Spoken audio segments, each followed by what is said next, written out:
Haleluya, firman Tuhan akan selalu baru apabila kita setia, selalu tinggal di dalam kasih-Nya dan selalu menunjukkan belas kasihan kepada sesama, ya. Dan kita setia menjaga hidup kita di dalam kekudusan, ya. Nanti kalau nggak salah ada lagunya nanti coba ya kalau keburu. Kemarin saya hari Minggu mau nyanyikan lagunya lupa. Ini inspirasinya dari Bro Welly ya. Cuma yang Bro Welly kemarin panjang banget saya bikin pendek jadinya. Nah, saudara, kemarin kita belajar ketika orang tua gagal memberikan waktunya kepada anak-anaknya. Akhirnya anaknya belajarnya dari orang lain. Ketika Absalom adiknya disakiti oleh saudaranya yang lain, ayahnya nggak hadir di situ. Ya, ketika anak-anaknya saling bertengkar, ayahnya nggak pernah hadir di situ. Ya, hanya bisa menghukum, hanya bisa ngelus dada. Ya, dari mana ya? Dari kecil. Nanti kalau di ayat-ayat selanjutnya, nanti kita lihat, ya Daud nggak pernah berkata ini ya, nggak pernah melarang anaknya, nggak pernah ngomongin anaknya. Ya, makanya anaknya jadi begitu. Artinya dia nggak pernah hadir bersama dengan anak-anaknya. Ya, dia tidak pernah hadir bersama dengan anak-anaknya. Ketika Absalom sakit hati, memendam sakit hati, adik kandungnya diperkosa oleh saudara tirinya, Daud cuma bisa ngelus dada saja, nggak bisa apa-apa. Ya kan? Sampai hari terjadi pembunuhan-pembunuhan itu. Tapi semua itu terjadi karena sudah ada yang dia tabur. Ya, ada yang Daud tabur. Kemudian iblis nagih. Ya, iblis lagi sama Anda juga kalau setiap celah yang Anda biarkan terbuka itu, setiap celah yang membuat Anda itu menabur hal yang tidak baik, ya, suatu ketika kan ditagih sama iblis. Jangan sampai celahnya itu adalah keluargamu yang berantakan. Ya, karena sulit sekali untuk bisa bertahan, tetap berpegang teguh kepada imanmu ketika keluargamu berantakan. Dan anak-anakmu yang mewarisi warisan ilahi itu lenyap. Terus buat apa punya tahta? Daud pikir kalau tahtanya abadi nanti udahlah nggak urusan. Tapi dalam prosesnya itu anak-anaknya bunuh-bunuhan. Gitu ya. Nah akhirnya anak-anak ini karena nggak belajar dari bapaknya, belajarnya sama orang lain. Banyak penasihat, banyak pikiran. Akhirnya dia pun berpikir, ah aku nggak belajar apa-apa dari ayahku. Dia lawan ayahnya, ya, dia lawan. Sebagaimana ayahnya menyakiti dia, dia balas ayahnya dengan sangat keras. Di mana engkau papa ketika ku sakit, ketika ku hatiku terluka, di mana engkau?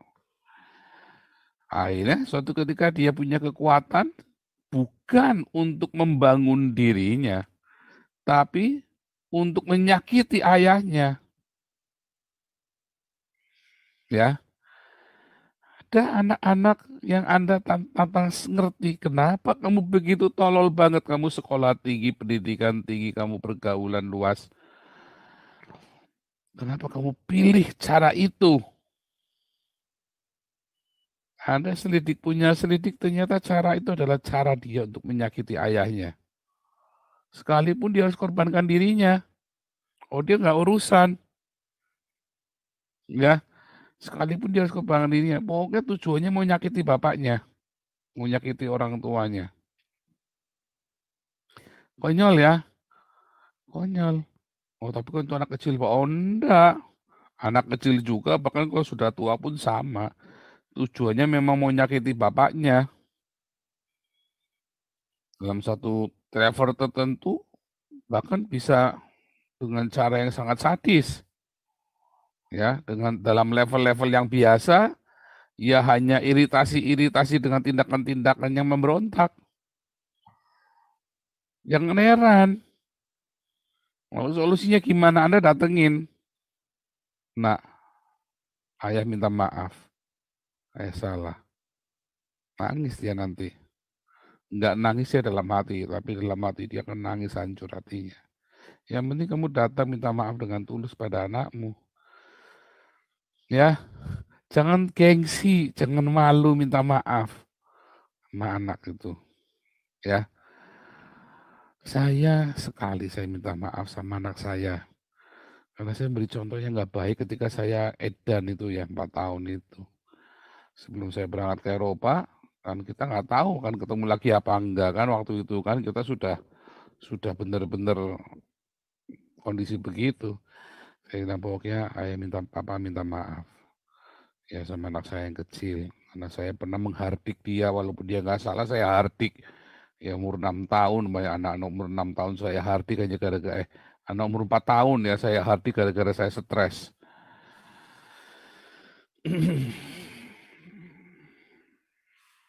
Mungkin buat dia nggak apa-apa, nggak ingat. Tetapi bawah sadarnya ngerekam, saudara. Ya alam bawah sadar itu kan ngerekam terus. Seperti seismograf, nyata terus. Dia mungkin lupa. Karena kalau itu kan rekamannya kan dipindah ke bawah kan. Nanti tiba-tiba muncul. Tanpa di hari yang tidak kita inginkan, di saat waktu masa situasi yang tidak kita ingat justru muncul memperparah keadaan. Nanti ungkit-ungkitan ya dan susah sembuhnya kemudian kita balas-balasan sebelum itu terjadi. Kalau Anda ingat, Anda sadar, Anda tahu Anda punya salah, datengin dulu minta maaf. Jangan takut ya. Jangan takut gengsi dong Pak. Oh enggak. Ya, mungkin anakmu hari itu akan memusuhimu selama sebulan, 2 bulan, setahun.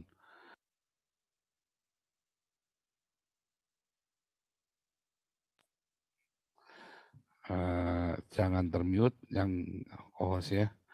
Ya, dia akan memaafkanmu dan dia akan sembuh. Butuh waktu, apalagi kalau Anda salahnya kelewatan. Misalnya Anda selingkuh atau Anda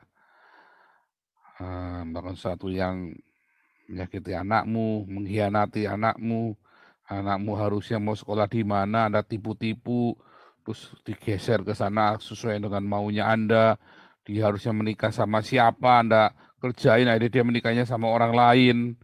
Hal-hal yang seperti itu, ya kan?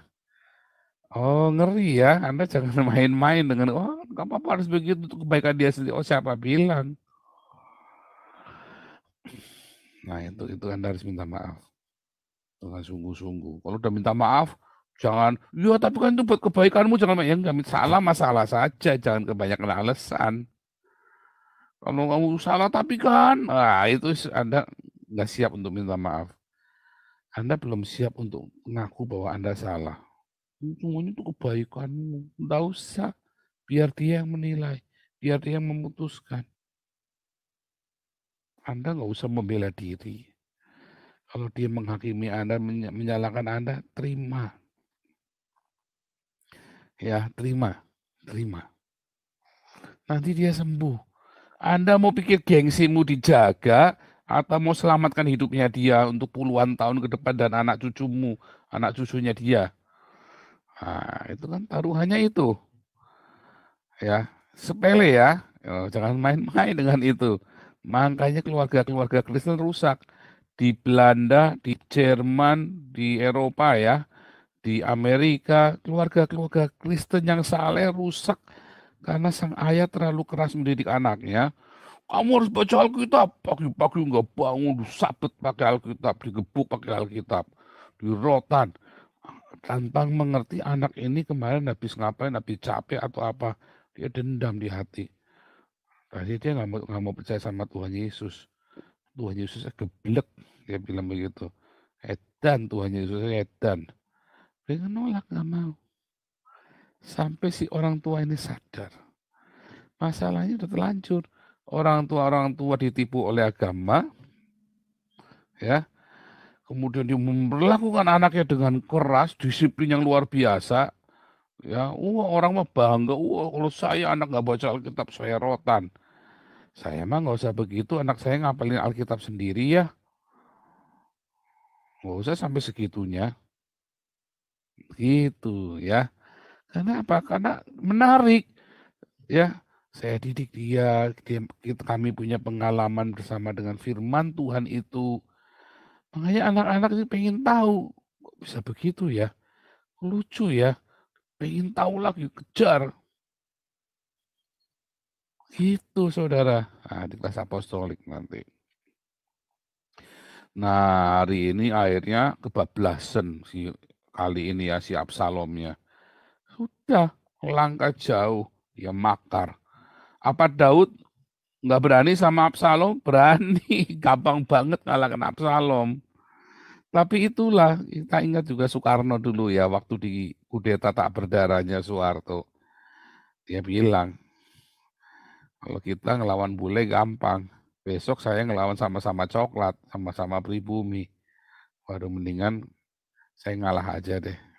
Walaupun malu, walaupun dia tahu resikonya keluarganya kan diasingkan semuanya. Peristiwa besar ya. Nah, tapi bedanya Soekarno tidak di dalam Tuhan, Daud di dalam Tuhan. Ada keberuntungan di situ ya. Daud minggir, ngalah. Ngalah. Bisa nggak Daud lawan? Oh, bisa, ya, tapi akhirnya ya itu tadi. Nah, nanti di selanjutnya kita akan melihat Absalom mendesak sampai yang luar biasa itu salah, gitu kan? Mendesak dengan luar biasa. Akhirnya kalah. Ya, nasihat-nasihatnya dia nasihat-nasihat nggak tepat. Dari mana dia punya nasihat-nasihat yang tidak baik? Ya karena dia punya pergaulan yang tidak baik, dia tidak dengar nasihat. Hai anak-anak, kata Amsal ya, dengarlah didikan ayahmu dan nasihat ibumu. Dan dia enggak, anak ini enggak. Dia enggak mau dengar didikan ayahnya, dia tidak mau dengar nasihat ibunya. Dia dengar kata teman-temannya. Ya udah sakit hati. Bapaknya mau ngomong apa, ibunya mau ngomong apa, udah enggak urus. Makanya ya, hai bapak-bapak, jangan bangkitkan amarah di hati anakmu. Kemarin kita belajar. Kalau sudah terlanjur, ya minta maaf. Cepetan. Jangan sampai sudah berlalu, sudah terluka. Kamu sudah gede, kenapa kamu baru minta maafnya sekarang? Aduh, ya memang tidak ada kata terlambat sih. Cuman kan Anda menunda-nunda yang seharusnya Anda bisa lakukan malam ini kan? Wah, gengsi, nah itu makanya sombong itu bayarannya mahal. Seanak cucumu buat membayar sombongmu itulah, gengsimu itulah bayarannya mahal anak cucumu itu. Iya kan? Nah, nggak mungkin lah orang tua nggak punya salah. Kita selalu ada bikin salah. Baik dengan tujuan yang baik, dengan tujuan yang tidak baik, sengaja maupun nggak sengaja. Tapi begitu kita sadar kita salah, samperin anakmu. Bukankah itu juga teladan? Kalau nggak salah, nggak usah minta maaf, nggak usah pura-pura juga. Tapi kalau Anda benar-benar tahu Anda salah, datang minta maaf. Sepele kan? Nanti anakmu tidak akan mendengar nasihat kawan-kawannya. Dia akan dengar nasihatmu. Dia akan percaya kepadamu. Karena dia tahu engkau tidak akan mencelakakan dia. Kalaupun ada sesuatu yang salah, engkau segera menyadarinya dan anak minta maaf. Dia ngerti, dia percaya. Oh, itu penting. Rasa secure, rasa aman, rasa nyaman. Nah, dari kecil Anda cuma bisa menuntut, cuma bisa bawel, Anda cuma bisa gebukin, ya kan? Bisa menuntut saja tanpa dia ngerti harusnya bagaimana. Anda sendiri ditanya mestinya bagaimana, bingung. Harusnya bagaimana? Suatu ketika ada ya anak sama orang tua yang berantem. Harusnya bagaimana? Ya kamu pikir sendiri, kata bapaknya. Pakai otak pikir sendiri. Ya anak ini tambah bingung harusnya bagaimana pakai otak pikir sendiri. Hmm. Akhirnya anak-anak ini masuk dalam pergaulan yang tidak baik. Kalau pergaulannya sudah nggak baik, maka dia akan masuk. Semua yang menyenangkan, yang dia pikir baik, yang dia pikir itu akan, yaitu tadi pencitraan. Tadi itu bagus ya. Absalom itu datengin semua orang-orang bermasalah, didatengin, terus dia bela, ya. Yang kelihatannya masalahnya mau kalah sama dia dimenangkan. Itu namanya menggunting dalam lipatan kan. Bahasa ini kan menggunting dalam lipatan. Itu intrik banget ya, intrik-intrik banget gitu. Ya, kalau ada orang-orang lagi bermasalah itu seringkali ya di gereja, di komunitas-komunitas itu kalau ada masalah, terus nanti ada orang-orang aktivis-aktivis mau cari pengaruh, dia ngunting dalam lipatan. Dia yang kelihatannya lemah itu sama dia dibela diangkat supaya dia. Ya kan? Oh, itu memang nggak benar itu apa begini itu. Wah, Anda akan disukai sama orang-orang ini. Hati-hati itu. Ya, ada orang-orang yang suka mengunting dalam lipatan. Kalau saya mah nggak urusan begitu ya, kalau begitu ada orang begitu pokoknya kita lurus lempeng, jeder. Kalau kitanya lempeng, mau kamu gunting dalam lipatan, ya itu kayak tukang sulap, digunting-gunting-gunting, pek hasil tetap utuh barangnya, mau digunting kayak apa bisa utuh ya. Eh, Kalau Anda jangan main intrik. Kalau ada orang-orang yang mengunting dalam lipatan begitu, Anda lurus lempeng, nggak usah marah. Kurang ajar, nggak usah begitu. Pokoknya lurus lempeng, tabrak saja. Labrak saja lurus lempeng. Kalau Anda berintrik, nanti lipatannya siapa, nanti saling gunting-menggunting. Nanti bagian lipatannya dia atau lipatanmu yang dilipat. Wah, pusing. Nah, yang kasihan siapa ya? Jemaat. Orang yang nonton. Bingung saling gunting-menggunting. Kalau sebenarnya nggak tabrak. Tabrak saja. Orang-orang yang menggunting dalam lipatannya tabrak saja. Batu apa kertas? Ya kita batu saja pokoknya. Dia gunting-gunting kena batu kan. Hajar terus pokoknya begitu kan. Kayak main batu apa kertas ya kan, apa batu apa gunting gitu kan. Batu kertas gunting ya. Kita kalau dia gunting mau kita batu saja hantam terus dung terus. Polos saja pokoknya. Jangan malah saling gunting-menggunting. Jangan saling mengintrik-mengintrik. Makanya di Damaris nggak ada intrik-intrik itu. Kita lurus lempeng. Ya, ada laporan-laporan, saya nggak berurusan ya. Wah, banyak gosip-gosip ini dapat saya nggak urusan. Kalau mau urusin maedan. Kalau mau tak urusin satu-satu tak tunjukkan ya bukti-bukti WhatsApp, foto apa segala macam mah banyak ya. Cuman kita nggak urusan. Oh, masalah banyak ya di Damaris ya. Bukan nggak ada masalah. Makanya nggak heran kalau pendeta 15M itu dapur umumnya berhenti. Memang masalahnya banyak. Bedanya dia hanya buat pencitraan, kita memang profesi di sini. Memang maunya kita mau profesional. Buat dapur umum, diakonia. Masalah ada nggak? Ya pasti ada. Lalu bagaimana dengan masalah itu? Pokoknya jangan ikut berintik, jangan ikut mengunting, jangan saling menggunting dalam lipatan. Kalau mereka yang menggunting dalam lipatan nggak apa-apa, pokoknya kita batu biar dia gunting batu kan, rontok sendiri giginya. Oke, kalau nggak tulus, gugur, nah gitu saja. Ya kan? Begitu ya. Oh, sebentar, suaranya tiba-tiba jauh. Sebentar ya.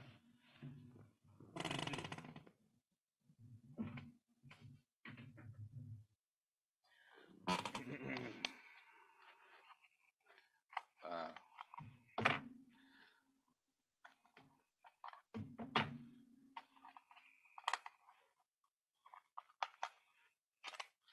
wah, belum selesai nih ya. Nah, jadi bagaimana dong? Akhirnya orang-orang ini kemudian ikut Salom ya. Tambah rusak. Karena dasarnya orang nggak bener, kumpul sama orang bener, tambah nggak bener lagi. Ya, Anda mau dagang, ya saya selalu nasihati anak saya. Kamu kalau harus bisnis, kamu harus jadi bisnis, kamu harus entertain orang. Entertain yang wajar. Jangan sampai masuk ke dunia hitamnya. Kalau nggak dapat dealnya gimana? Nggak apa-apa. Nanti Tuhan akan kirim orang-orang yang sama seperti kamu. Orang-orang yang masuk dalam dunia-dunia yang kelam, dia akan kumpul sama orang-orang yang kelam ini. Orang yang suka intrik akan kumpul sama orang yang suka intrik. Orang yang polos, yang lugu akan kumpul sama orang yang lugu polos. Yang penting kamu tegar. Integritas, kredibilitas, kapabilitasmu dijaga. Integritas, kredibilitas, kapabilitasmu. Jaga itu. Lurus lempeng. Jangan banyak alasan, jangan bawa-bawa septic tank buat alasan. Oke, bisa ya bilang bisa, nggak bisa ya nggak bisa, jalan terus. Nanti orang-orang ini akan terseleksi sendiri. Tiba-tiba nanti kamu ketemu dengan orang-orang yang baik, customer yang baik. Pengalaman saya kalau customer yang tak entertain pakai Alexis segala macam, ya nggak tahan lama. Ya, kalau Anda mau lihat zaman saya dulu entertain, oke, orang begitu deal sama saya, lobby nggak bakal menang. Nggak bakal menang udah pokoknya kalau deal sama saya. Lobbynya gila dulu saya. Tetapi saya amati orang-orang yang baik, yang dia kan nolak, nggak usah Pak Paul, nanti frekuensinya beda. Kita kerja saja, yang penting Pak Paul tanda tangan di sini, kita sama-sama pegang janji. Saya akan komitmen dengan Pak Paul, janji. Wah, saya pernah bikin program itu meledak itu ya se-Indonesia itu ya. Caranya apa? Bonusnya tak kasih di depan dulu. Wah, heboh itu se-Indonesia itu. Mana ada mau bikin program bonusnya di depan, terus dia achievement-nya di belakang.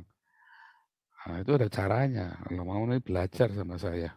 Meledak itu langsung omset saya itu menggila itu. Oh percaya, pokoknya percaya. Ada caranya itu. Belajar sama saya.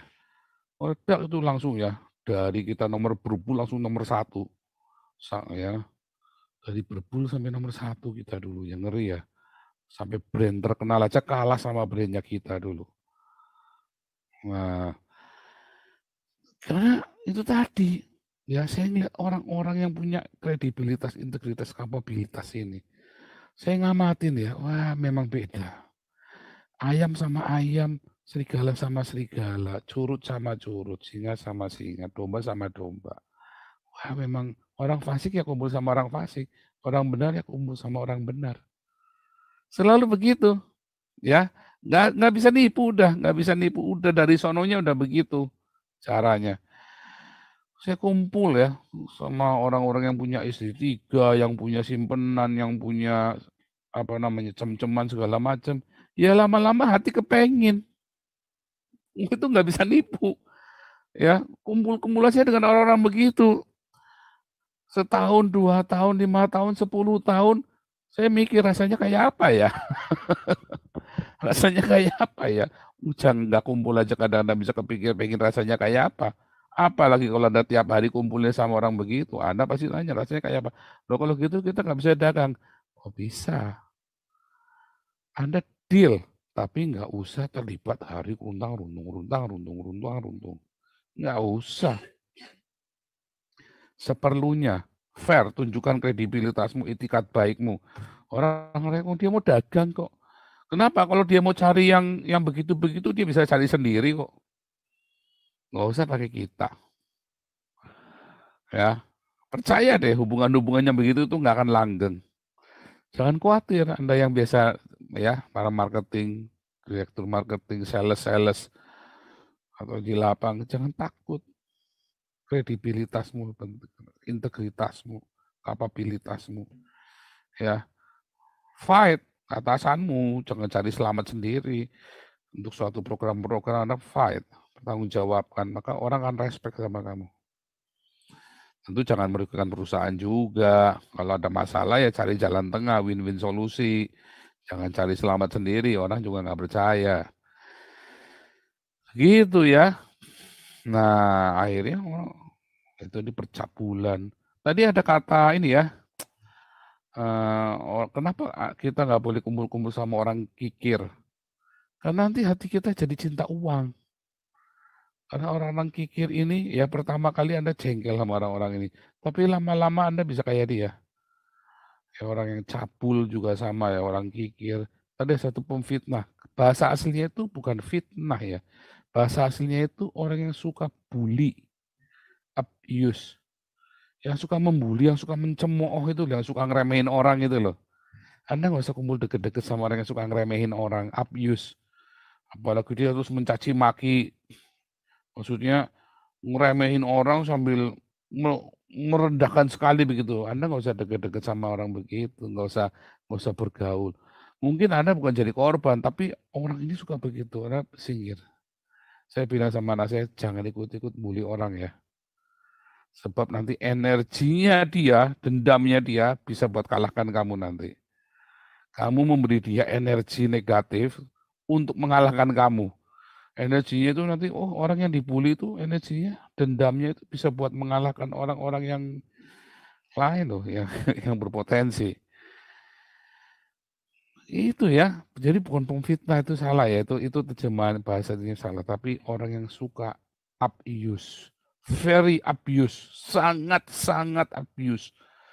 Ada orang yang cuma nyinyir, tapi ada orang yang sangat nyinyir sampai ngeremehin orang lain sampai dia nyingkirkan, diskriminasi itu sampai begitu loh. Ada ya orang yang seperti itu, selalu ada. Itu nggak perlu. Tapi itulah pergaulan kita. Kita tetap bisa harus deal dengan mereka. Tapi jangan buat berteman runtang-runtung bersahabat. Percaya saya, mereka akan celakakan hidupmu. Ya, orang yang suka mabuk-mabukan, yang suka narkoba, ekstasi, ya, Anda apalagi narkoba di Damaris begitu ketahuan narkoba, singkirkan. Daripada kita laporin ke polisi, mendingan kita berhentiin kan, kalau Anda sampai ketahuan. Kalau sampai ada temen yang tahu temennya itu pakai narkoba, berhentiin. Daripada nanti urusan polisi panjang, ya. Sebab bagaimanapun juga kita harus serahkan ke polisi kalau sampai pakai narkoba. Jadi kalau Anda pakai narkoba, tahu diri berhenti aja. Sebab kita nanti ada rutin ya, kita tes urin ya. Itu beneran ya, karena kita takut Anda menjebak temennya. Temennya menjebak temennya. Wah, kasihan loh kalau Anda dijebak sama temenmu karena narkoba. Lagi jalan ngirim makanan, dia sambil ngirim barang. Terus tiba-tiba rahasia, barangnya dikasihkan taruh di kantongnya temennya. Wah, cilaka itu.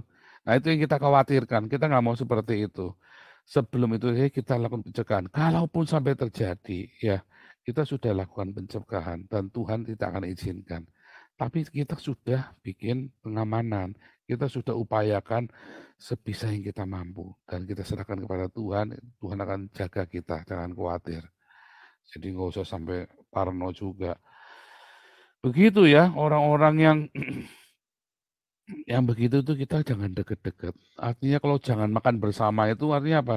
Kalau sampai orang makan bersama orang Yahudi itu artinya bersahabat, ya. Sama memecah roti bareng-bareng artinya kita bersahabat. Nah itu sama begitu tuh kita nggak usah bersahabat, ya. Apalagi kalau dia anak-anak Tuhan, tapi kemudian dia masih suka begitu. Nah itu kita tidak perlu bersahabat, biasa saja, kenal-kenal saja. Nggak usah runtang-runtung bareng. Apalagi kalau tadi narkoba, Anda runtang-runtung bareng, salah-salah Anda ikut masuk loh kalau dia kenal loh. Wah sudah banyak korbannya, Anda coba aja ngecek itu di pengadilan, di polsek-polsek itu. Rata-rata adalah orang-orang inosen yang temennya make, lalu dia keciduk bareng-bareng waktu dia make rahasia, dia keciduk bareng-bareng sama temen-temennya. Nggak usah belagu, wah saya ini orangnya pandai bergaul. Ha, kalau kamu udah masuk penjara baru rasain lu pandai bergaulmu itu. Pandai bergaul kalau orang itu tadi ya, udah pakai narkoba. Wis, bojai. Sial. Lupa kalau gitu siapa yang ngelayani mereka? Nggak usah kita. Ada orang yang berasal dari sana, yang orang yang sudah sembuh dari sana, dia tahu cara ngelayaninya. Itu karunia khusus. Saya aja nggak mau sentuh. Bukan saya nggak penuh kasih. Saya nggak mau sentuh. Tuhan belum suruh saya. Dan saya tidak punya pengalaman dengan itu. Dan saya tahu. Saya banyak deal dengan orang-orang itu. Saya pernah kenal beberapa kali. Saya pikir mau tolong dia. Wah, jilet. Dan saya nggak tahu kapan dia bohong, kapan enggak. Wah, saya sering bilang ya, Tuhan aja belum tentu mau nolong kali. Bercanda ya. Serius ya. Jangan. Nah itu tadi pergaulan yang buruk akan membawamu akhirnya ya orang tua yang tidak mau menyisakan waktu buat anaknya akan cari pergaulan yang seperti itu. Karena di tempat-tempat seperti itu mereka mudah diterima. Tetapi bukan kita terus nolak mereka, buang mereka. Enggak, kita terima mereka tanpa kita harus runtang-runtung sama dia. Hati-hati, walaupun Anda besuk lah, apalah, oh saya mau melayani dia, nginjili dia ini pemakai narkoba, seperlunya saja. Runtang-runtung, dia keciduk, Anda ikut keciduk. Banyak sudah kejadian. Ya, tetapi dimulai dari mana? Hai ayah, luangkan waktu buat anakmu. Kalau sampai anakmu menjauh darimu, introspeksi, jangan-jangan kita ada yang salah. Ya, ayah, ya orang tua, kalau sampai anakmu tiba-tiba menjauh, tiba-tiba nutup diri darimu, hati-hati, jangan dibiarkan lama-lama, sehari, 2 hari, sebulan cukup. Kalau sudah 2 bulan, 3 bulan, berarti ada yang salah. Cepat beresin, jangan marah-marah. Kalau ada yang salah sama dia, itu salahnya kita juga, orang tua. Mengapa dia sampai menutup diri, sampai buang diri dari kita, sampai mengucilkan diri dari kita, mengasingkan diri dari kita, ada yang salah. Ya, itu ya, datang sama Tuhan, Tuhan ada apa Tuhan? Jangan sampai dia nanti masuk ke dalam pergaulan nggak baik. Akhirnya dia dihasut sana sini, akhirnya dia ngelawan Anda. Tujuannya bukan supaya dia, oh kalau dia ngelawan Anda supaya dia berkembang mah, kayak si Qin Shi Huangdi itu kan, Raja Qin itu. Dia bunuh ayahnya supaya dia bisa naik, memang supaya dia, kalau Absalom ini enggak. Dia bunuh ayah, dia mau kejar ayahnya, dia tidurin istri ayahnya. Sengaja. Kenapa? Mau menyakitin ayahnya, dia memang mau nyakitin ayahnya. Kalau enggak ngapain dia perlu tidurin istri ayahnya. Dia cari perempuan banyak. Karena memang sengaja mau mempermalukan, mau nyakitin ayahnya. Karena ayahnya tidak hadir ketika adiknya diperkosa. Wah, menyakitkan sekali yang begituan. Ya, kiranya hari ini orang tua bertobat. Luangkan waktu buat anakmu. Kalau anakmu tiba-tiba menjauh, ya sebulan itu sudah kelamaan. Cepat atur strategi. Ya, itu berarti anakmu sedang merajuk. Cepat rangkul dia sebelum dirangkul sama tetanggamu. Wah, serem kalau ditangkul sama tetanggamu. Bagus, nggak dinodai. Hati-hati loh, nakut-nakuti. Oh enggak, saya nggak main-main ya. Kalau udah masalah anak itu, waduh, kamu nyeselnya seumur hidup. Ya, the word is not enough to replace your children. Nyeselnya minta ampun. Ya, haleluya. Tuhan Yesus memberikan terobosan dalam hidupmu, memberikan pertobatan. Hai orang-orang tua, bapak-bapak, berbalik pada anak-anaknya, supaya hati bapak-bapak kembali kepada anaknya, dan anak-anak itu bisa dimenangkan kembali buat Tuhan Yesus. Haleluya.